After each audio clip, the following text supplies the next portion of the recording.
नागपंचमीच्या आदल्या दिवशी बाप्पाचे आगमन, 1.5 दिवसात विसर्जन।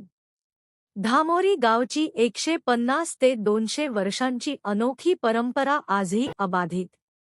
बैलगाडीला बैल नव्हे तर तरुणच देतात खांदा।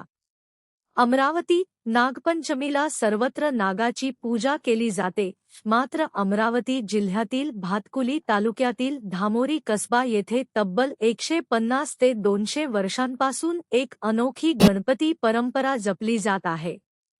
नागपंचमीच्या आदल्या दिवशी गणपती बाप्पाचे आगमन करून नागपंचमीच्या दिवशीच 1.5 दिवसांच्या बाप्पाचे विसर्जन केले जाते। गावातील हनुमान मंदिर परिसरातील मळी येथे सार्वत्रिक गणपतीची स्थापना केली जाते। या परंपरेची सुरुवात अनेक वर्षांपूर्वी एका गुरुजींनी केली असल्याचे गावकरी सांगतात। विसर्जनाच्या दिवशी धामोरी गावातून बाप्पाची भव्य मिरवणूक काढली जाते। या मिरवणुकीचे सर्वात मोठे वैशिष्ट्य म्हणजे गणपतीला विसर्जनासाठी नेणाऱ्या बैलगाडीला बैल जुंपले जात नाहीत।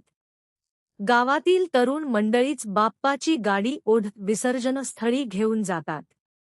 या मिरवणुकीत पंचक्रोशीतील अनेक दिंड्या सहभागी होतात। गावातील प्रत्येक घरासमोर आकर्षक रांगोळ्या काढून बाप्पाचे स्वागत केले जाते। विशेष म्हणजे सर्व धर्मांचे नागरिक एकत्र येत या गणपती विसर्जन सोहळ्यात सहभागी होतात। श्रद्धा, परंपरा आणि सामाजिक एकतेचा अनोखा संगम असलेली धामोरी गावची ही गणपती परंपरा आजच्या आधुनिक युगातही मोठ्या भक्तिभावाने जपली जात आहे। परंपरा कितीही जुनी असो, ती श्रद्धेने आणि एकतेने जपली तर तिचे महत्त्व कायम राहते। धामोरी गावची ही अनोखी गणपती परंपरा त्याचेच सुंदर उदाहरण आहे। यावर्षी तिवसा मतदारसंघाचे आमदार राजेश वानखडे गणपती विसर्जनाला उपस्थित होते, तसेच अनेक राजकीय पक्षाचे पदाधिकारी सुद्धा उपस्थित होते।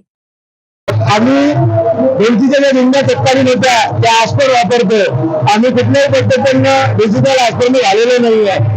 आम्ही आजही ढोलाच्या दिंड्या, वारकरी संप्रदायाच्या दिंड्या, त्या दिंडीच्या माध्यमातून आम्ही मिरवणूक साजरी करतो आणि समस्त गावकरी मंडळांचा सहकार्य आम्हाला लागतं। म्हणून आम्ही हा गणपती उत्सव पारंपरिक पद्धतीने एवढ्या वर्षापासून चांगल्या पद्धतीने साजरा करू शकत आहोत। तरुण पिढींना मला सांगायचं आहे की नुसतं डीजेच्या तालावर जेव्हा आपण नाचतो ना, तर डीजेच्या तालावरच्या नाचाच्या व्यतिरिक्त जेव्हा वारकरी संप्रदायाच्या हरिनामाच्या गजरात जेव्हा तो डान्स होतो ना, तो डान्स अक्षरशः अंगावर शहारे आणणारा असतो। डीजेवर तर प्रत्येक जण नाचू शकतो, पण वारकरी संप्रदायाच्या हरिनामाच्या उपस्थिती जो आपला जो संचारतो ना, तो अविस्मरणीय आहे। अक्षरशः त्या पांडुरंगाची शाश्वती आपल्याला होते का नाही, आपण पांडुरंगाच्या सानिध्यात आहोत।